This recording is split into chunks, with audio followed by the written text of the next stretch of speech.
आजच्या या शिवस्वराज्य यात्रेसाठी मंचावर उपस्थित असणारे आपल्या सर्वांचे मार्गदर्शक राष्ट्रवादी काँग्रेस पक्ष शरदचंद्र पवार पक्षाचे प्रदेशचे अध्यक्ष आदरणीय जयंतरावजी पाटील साहेब, खरं तर विदर्भाचा स्वाभिमान आणि एक मूर्तिमंत प्रतीक की जेव्हा योद्धा शरण येत नाही तेव्हा त्याला घेरण्याचा प्रयत्न होतो आणि तरी जो योद्धा लढत असतो तर योद्ध्याचं प्रतीक असणारे आदरणीय अनिल बाबू देशमुख, माजी मंत्री रमेशजी बंग, माजी खासदार मधुकरजी कुकडे ज्यांनी आपल्याला मार्गदर्शन केलं ते महबूबभाई शेख, सुनीलजी गव्हाणे, पंडितजी कांबळे, शबीरभाई विद्रोही, दीनानाथ पडोळेजी, दिलीपजी पनकुळे, बजरंगसिंग परिहार, प्रवीणजी कुंटे पाटील, जानबाजी मस्के, किरणजी अतकरी, शैलेंद्रजी तिवारी, आमचे टाकचंद साहेब असतील, ईश्वरजी असतील, आपण सगळे मान्यवर पत्रकार बांधव आपण सगळेजण पूर्ण कल्पना उशीर झालाय त्यामुळे फार वेळ घेणार नाही. फार वेळ घेऊ मला असं वाटलं आता ट्रेलर दाखवून दाखवतो पिक्चरला परत विधानसभेच्या प्रचाराला येतो ना, कारण हिसाब तो चुकता करना पड़ेगा भाई. मैं तो भंडारा गोंदिया आया नहीं था, पण जयंत पाटील साहेब भंडारा गोंदियाचे नेते जरूर माझ्या मतदारसंघात आले होते लोकसभेला प्रचार करायला. तो हिसाब तो बराबर होगा, जवाब मिलेगा और करारा जवाब मिलेगा. कारण भंडारा गोंदियामध्ये बोलताना खरं तर एक भावना महत्वाची अशी आहे कि दुश्मनों से गिला नहीं जो सामने सीने पे वार करते हैं. हमें दुश्मनों से गिला नहीं जो सामने सीने पर वार करते हैं.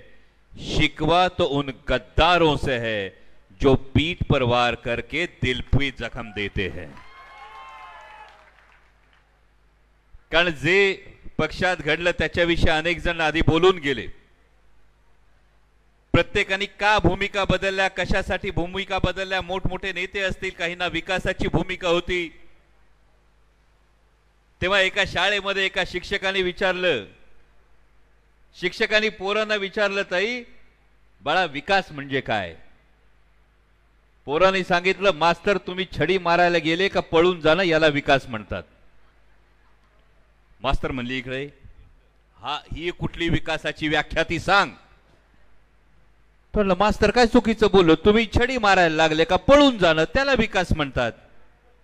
मास्तर म्हटलं, अरे विकासाची ही कुठली व्याख्या? मास्तर म्हटलं, मग ज्यांच्याकडे बघून आम्ही राजकारण बघतो ते राजकारणी दुसरं काय करतात? विकासाचं दुसरं नाव कातडी बचाव आहे का? हाच प्रश्न खरा तर पडतो. आणि हा भंडारा गोंदियातल्या सर्वांना नक्कीच हा प्रश्न पडला असेल. कारण 2009 साली लोकसभेमध्ये पराभव झाल्यानंतर खरं तर आदरणीय शरदचंद्रजी पवार साहेबांनी स्वतःच्या मुलीला, स्वतःची मुलगी जी निवडून आली होती त्या स्वतःच्या मुलीला आदरणीय खासदार सुप्रियाताई सुळे यांना केंद्रीय मंत्री केलं नव्हतं, पण लोकसभेला जे उमेदवार पराभूत झाले होते त्यांना राज्यसभेवर घेऊन त्यांना केंद्रीय मंत्री केलं. आणि जेव्हा संघर्षाच्या काळात अशा पद्धतीने जेव्हा बोट सोडलं जातं तेव्हा आताच ज्या छत्रपती शिवाजी महाराजांचा जयघोष झाला त्या छत्रपती शिवाजी महाराजांचा एक इतिहास आहे. या इतिहासामधलं एक उदाहरण फक्त देतो. एखादी मोहीम फसली, महाराजांच्या सगळ्याच मोहिमा 100% यशस्वी झाल्या. कधी कधी एखाद्या सरदाराला एखादी मोहीम दिली, एखादी मोहीम फसली सुद्धा. म्हणजे जंजिरा घ्यायला लाय पाटील गेले, लाय पाटलांनी शिड्या लावल्या पण मोरोपंत पिंगळे तेव्हा पोहोचू शकले नाही, जंजिरा आला नाही.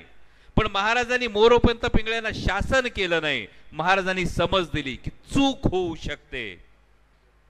पण जेव्हा खंडोजी खोपड्याने गद्दारी केली तेव्हा एक हात आणि एक पाय कलम केला. कारण स्वराज्यात एक वेळ चुकीला माफी होती पण गद्दारीला महाराष्ट्र माफ करत नाही. गद्दारीला महाराष्ट्र माफ करत नाही. आणि म्हणूनच आज जी परिस्थिती आपण महाराष्ट्रात बघतो, जी राजकीय परिस्थिती पाहतो, विधानसभेच्या तुम्ही सगळ्यांनी इच्छा व्यक्त केली, तुम्ही प्रत्येकाने सांगितलं म्हणजे कुणीतरी सांगितलं बडी शिद्दत से हमने घर सजाया है, म्हणजे घर आम्ही सजवलं, आता दुसऱ्याच्या हातात चावी देऊ नका असं तुमचं सगळ्यांचं म्हणणं आहे. पण चावी द्यायची वेळ कधी येणार तेच कोणाला कळत नाही. विधानसभेच्या निवडणुका लागणार कधी तेच कोणाला कळत नाही. कारण महायुती सरकारला हे कळून चुकलंय. त्यांनी किती काही केलं तरी महाराष्ट्राचं ठरलंय महाविकास आघाडीचंच सरकार आणायचंय. आणि विशेषतः तुमसर विधानसभा मतदारसंघामध्ये तर वेगळं टेन्शन असेल. ज्यांनी कोणी भूमिका बदलल्या, काल सर्वे आलेला बघितला तुम्ही. एक सर्वे आला, या सर्वे मध्ये सध्या जे काही गुलाबी जॅकेट घालून हिंडतात या गुलाबी जॅकेटवाल्यांना फार फार तर 12 जागा येईल असं दाखवलं. किती आता सांगा? 28 कंच्या. हाय का नाही प्रॉब्लेम? गेले 40, सर्वे दाखवतोय 12, बाकीच्या 28 जणांनी काय करायचं? हा, बसायचं नाही, तुम्ही बसवायचं ठरवलंय. आणि हे चित्र अख्ख्या महाराष्ट्रात दिसतंय. आणि त्यामध्ये जे 28 मधलं गणित आहे, या 28ला तुमसर विधानसभा अपवाद असू देऊ नका, हीच तुम्हाला कळकळीची सांगणं आहे. कारण इथं मोठ्या प्रमाणात माझ्या माता भगिनी बसल्यात. तुम्हाला सगळ्यांना एकतर पहिल्यांदा विदर्भात आल्यानंतर मनापासून ऊर भरून आला. कारण लोकसभा निवडणुकीच्या वेळी एक प्रश्न निर्माण झाला होता की हा महाराष्ट्र या तोडाफोडीच्या पैशाच्या राजकारणाला बळी पडणार की स्वाभिमानाच्या बाजूने उभा राहणार. आणि विदर्भानं 12 पैकी 11 जागी महाविकास आघाडीचे खासदार निवडून दिले. तो स्वाभिमान तुम्ही जपलात, त्याबद्दल तुमचं मनापासून आभार मानतो. आणि त्यामुळे आता ज्या काही योजना येत असतील तुमचं यश आहे. कारण लोकसभेला मतांची झाली कडकी म्हणून बहीण झाली लाडकी, हे आपल्याला माहिती आहे. लोकसभेला मतांची झाली कडकी म्हणून आता बहीण झाली लाडकी. पण हे सगळं गणित होत असताना एवढं सगळं करून सुद्धा म्हणजे आता जवळपास 40वा विधानसभा मतदारसंघ असेल. आदरणीय जयंत पाटील साहेबांच्या नेतृत्वाखाली शिवस्वराज यात्रा निघाल्यापासून 39 मतदारसंघांमध्ये जे वातावरण आहे ते हेच आहे की महाविकास आघाडीचं सरकार येणार. ही काळ्या दगडावरची रेग आहे. आणि जेवढी गर्दी इथं आत आहे तेवढीच गर्दी बाहेर आहे. यावरून कळते, तुमच्या बाहेरच्यांसाठी बोलतोय, जेवढी गर्दी आत आहे तेवढीच गर्दी बाहेर आहे. यावरून हे कळतंय का तुमसर विधानसभेचं सुद्धा ठरलंय महाविकास आघाडीचाच आमदार निवडून द्यायचा आहे. तुतारी वाजवून विजयाचा नाद करायचा आहे. कारण या सभागृहात जयंत पाटील साहेब खरं तर 2019ला आलो होतो. 19ला आलो होतो तेव्हापेक्षा जास्त गर्दी. आणि म्हणून मला कळलं, मगाशी महबूब भाई म्हणाले गर्दी जास्त आहे. म्हणजे 2019ला आलो होतो तेव्हा मंचावर आमच्या बरोबर राष्ट्रीय नेते होते. राष्ट्रीय नेते असताना गर्दी कमी होती.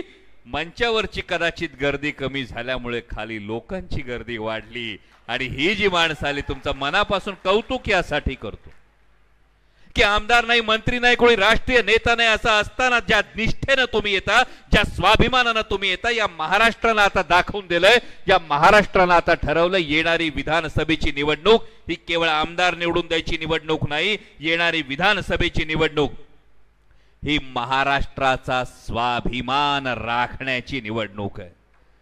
कोणी आलं ताई तुमच्या घरात आलं आणि तुम्हाला सांगितलं कुकर विकत घेतो, पैसे देतोय, कुकर विकत घ्या, द्याल का? ज्याच्यात पीठ मळतात ती परात विकत घेतो, पैसे आहेत माझ्याकडे, परात द्याल का? जर परात देणार नाही, कुकर देणार नाही, तर 1500 रुपयात स्वतःचं 5 वर्षाचं भवितव्य कसं द्याल? याचा एकदा फक्त विचार करा.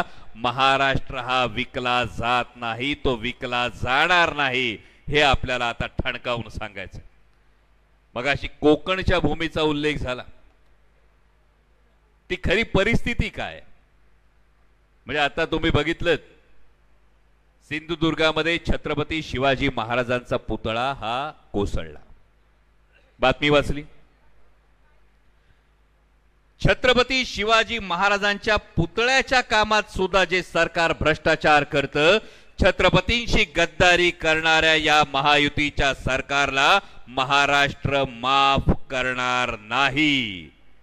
आणि म्हणूनच नक्की परिस्थिती काय महाराष्ट्राची बघा. कोण म्हणतं मालवणात पुतळ्यानं किंवा सरकारनं माती खाल्ली? कोण म्हणतं मालवणात म्हणजे सिंधुदुर्गात पुतळ्यानं किंवा सरकारनं माती खाल्ली?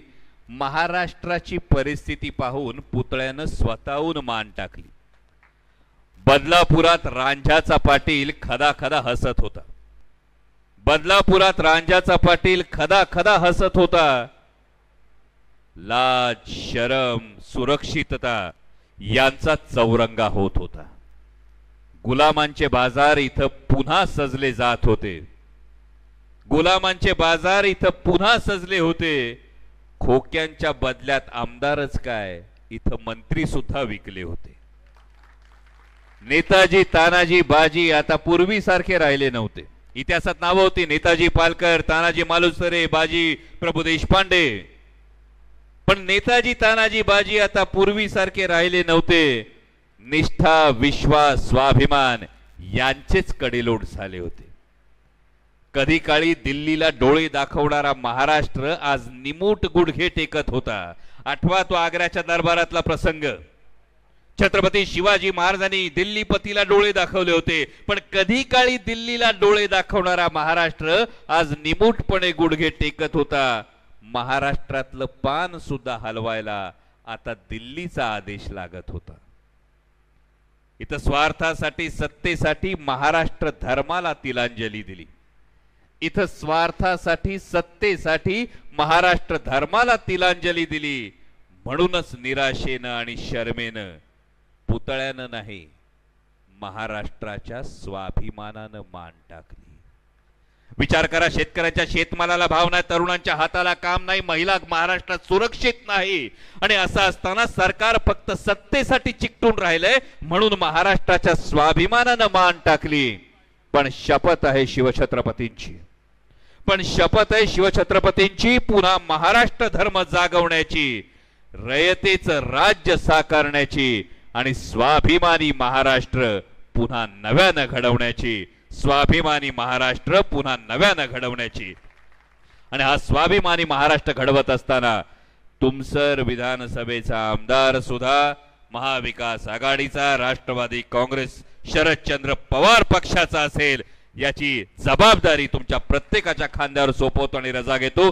धन्यवाद. जय शिवराय.